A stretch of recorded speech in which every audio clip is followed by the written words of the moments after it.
Real estate values in the Philippines are skyrocketing.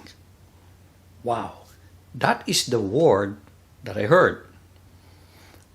I was speaking to a friend of mine who owns real estate in the Philippines, and they bought a condominium. This is about the same time that I did. And he asked me to look at his situation and see if it's time to sell, if he's making any money, stuff like that. That's what we're going to talk about, and I'll show you what I did. Stay with me.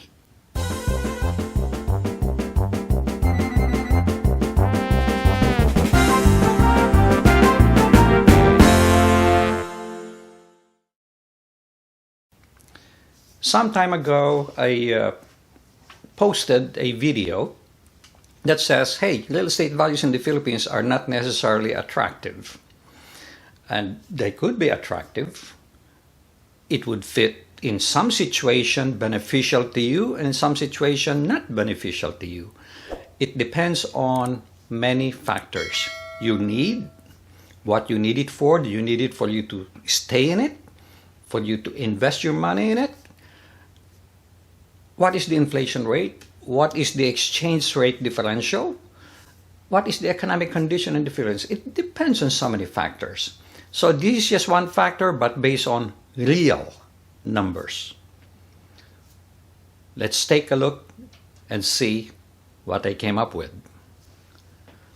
My friend bought this property at a purchase price back in 2016, about the same time that I bought mine.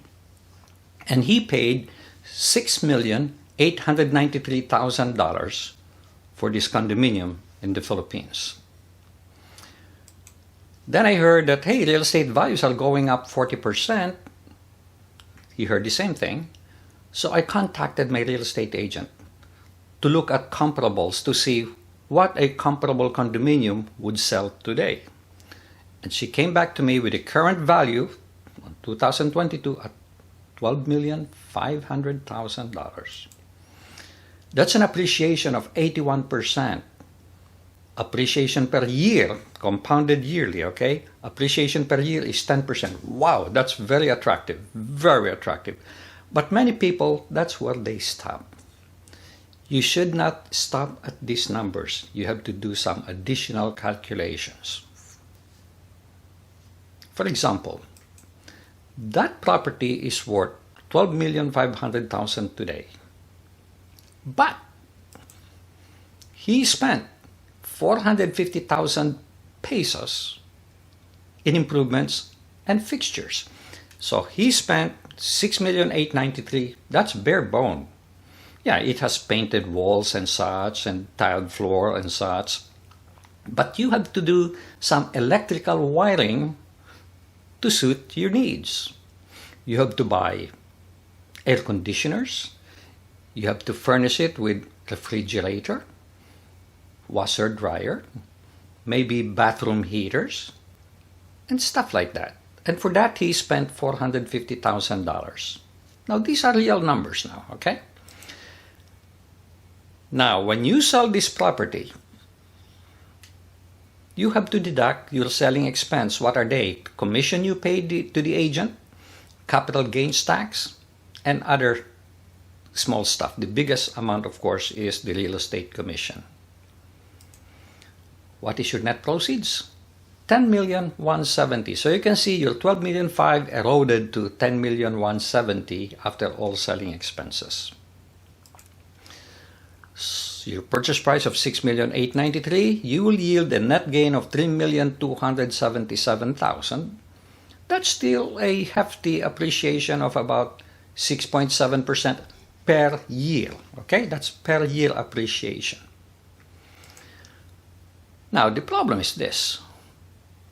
When he bought the property in 2016 for $147,000, that's how much he paid when the exchange rate was 46.73.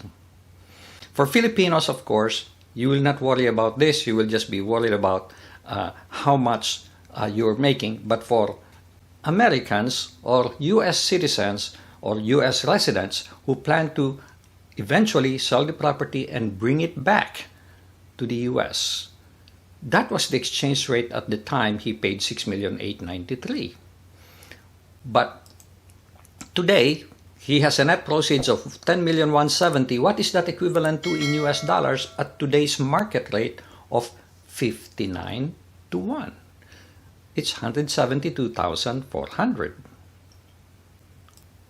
Net gain, $24,900, or appreciation per year of 2.6%. Now, to make a decent, let's say 6% a year, you will need to sell at 16 million won, 15.2% instead of 10.4% appreciation on a gross basis, if you don't take into account all these expenses. Because, see, in the United States, what is your choice? If you invested your $147,500 in some bank, you could have made 2.6%, 2.8%. And that is secured FDIC insured savings account. For example, the rate right now at Synchrony is, I think, 2.8%. Of course, 6 years ago, I am not sure what the rate was. But I am sure for that amount of money, you could have found investment much higher than 2.6%, especially in stocks. Well, of course, the stock prices now are down. So this is all subject to fluctuation. So the question you ask yourself is, Vlogger Grandpa, is it then worth my money to invest or to buy, simply to buy a condominium? The answer is yes and no. First, let's look at the fallacy of this analysis. This analysis is based on him purchasing this condo at a cash price, no financing involved, cash price. He only made 2.6%, so you would say, gee, that is not good. But real estate investing is based on the premise of you financing it and leveraging, for example, controlling a $6.8 million investment using only 30% down payment. 30% down payment. Now, your net return is going to be far greater than 2.6%. It could be as high as 10, 12%, which makes it very attractive. Of course, you have rental income, some expenses. You will have to take all those things into account before you come up with your net gain. That is for investing. Now, the problem with that is, in the Philippines, when you're age, I don't know what the age is, 50, 55, or 60, you can no longer get financing. Whether you like it or not, you cannot get financing anyway. It's unlike here in the United States. You could be 90 years old. If you have good credit, good source of income, you can get financing. In the Philippines, not so. Not so. At least that's my understanding. Please comment down below if you think I'm wrong. If you know some information that makes you believe what I stated is incorrect, please do comment below. I'll appreciate that. Now, is this necessarily a bad idea? Well, first of all, let's look at it from the standpoint of him buying that condo in order to reside in it. And let's forget about the impact of the pandemic. Because like in my case, I bought a condo after staying in it for 1.5 months. I was not able to stay in it. So I lost money, right? Because this does not take into account the fact that, again, you bought this for you to stay in it. You don't have to pay for rent. But of course, I consider rental payment as equivalent to real estate taxes and condominium fees, which is also not included in this. So that is basically going to pay for the rent, which is much less than the rent you would have paid. And for real estate taxes, keep in mind, you're going to pay real estate taxes on the condominium unit that you own and also on the common area. So there are two payments. You pay directly for the unit that you own, and you also pay the condominium or reimburse them for the taxes on the common area that is paid for by the condominium and reimbursed by you. You have to pay for those. You have to pay for utilities. For example, in my case, I was not there, so my utility is anywhere from minimal to none. But you also have to pay for the utilities in the common area. So you take all those into account. See, in my case, I was lucky enough to be able to rent the parking lot, just the parking lot, not the unit. So I made some money that it sort of covered my condo fees. So the only thing I have to pay for is real estate taxes and other things. Now, this is from the standpoint of you buying the condo for you to stay in the unit. Now, if you are buying this as an investment, and hopefully you are at that age where you can still get financing, you have to analyze this based on leveraging it to the max, let's say 70%, 80% if you can get that kind of financing in the Philippines. Then that rate will be going up. So it is not necessarily bad. It's not a bad return depending on how you are looking at it. So this is now based on a real number, true to life situation. The last time I gave a presentation, I just made an assumption that I held it for 2 years, and they say, oh gee, why are you going to hold something for 2 years? You have to hold it for 10, 20 years. It's just an example. In this case, it is still an example, but this is based on 6 years. So if he, in fact, today sells it at 12.5 million, this is the money he will get, assuming he bought this thing for cash and also for residential purposes, which means you did not make any money. This does not take into account rental expense you will have paid if you were renting. This does not take into account taxes that you are actually paying, and also condominium fees that you'll actually pay.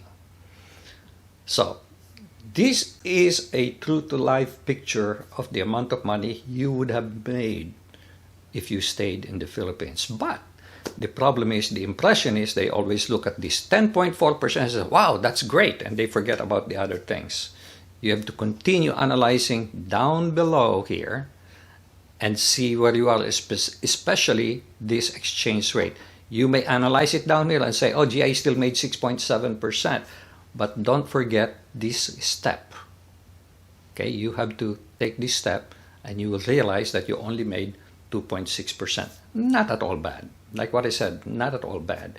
Because forgetting about the pandemic, you would have stayed there and saved yourself a lot of money in rental expense. If you are renting I think this is a 3-bedroom condominium. A 3-bedroom condominium in Manila, it's very expensive. So this would have been a very good investment. So this is all I have to share with you today. I'll appreciate it if you put your comments down below. Like what I said, this is just an example. The guy may decide not to sell it. He might say, I'm going to hold it for 10 years, I'm going to hold it for 15 years. So this is just an example. And I just explained to you why I did not take into account taxes and that was paid for the 6 years that he owned the property and so forth and so on. It will compensate for the rent expense he would have paid, assuming he was staying in Manila for the past 6 years. Thank you very much for watching. I'll appreciate it if you share this with other people. And please do subscribe to my channel. It will help me a lot. Make it a great day, and God bless.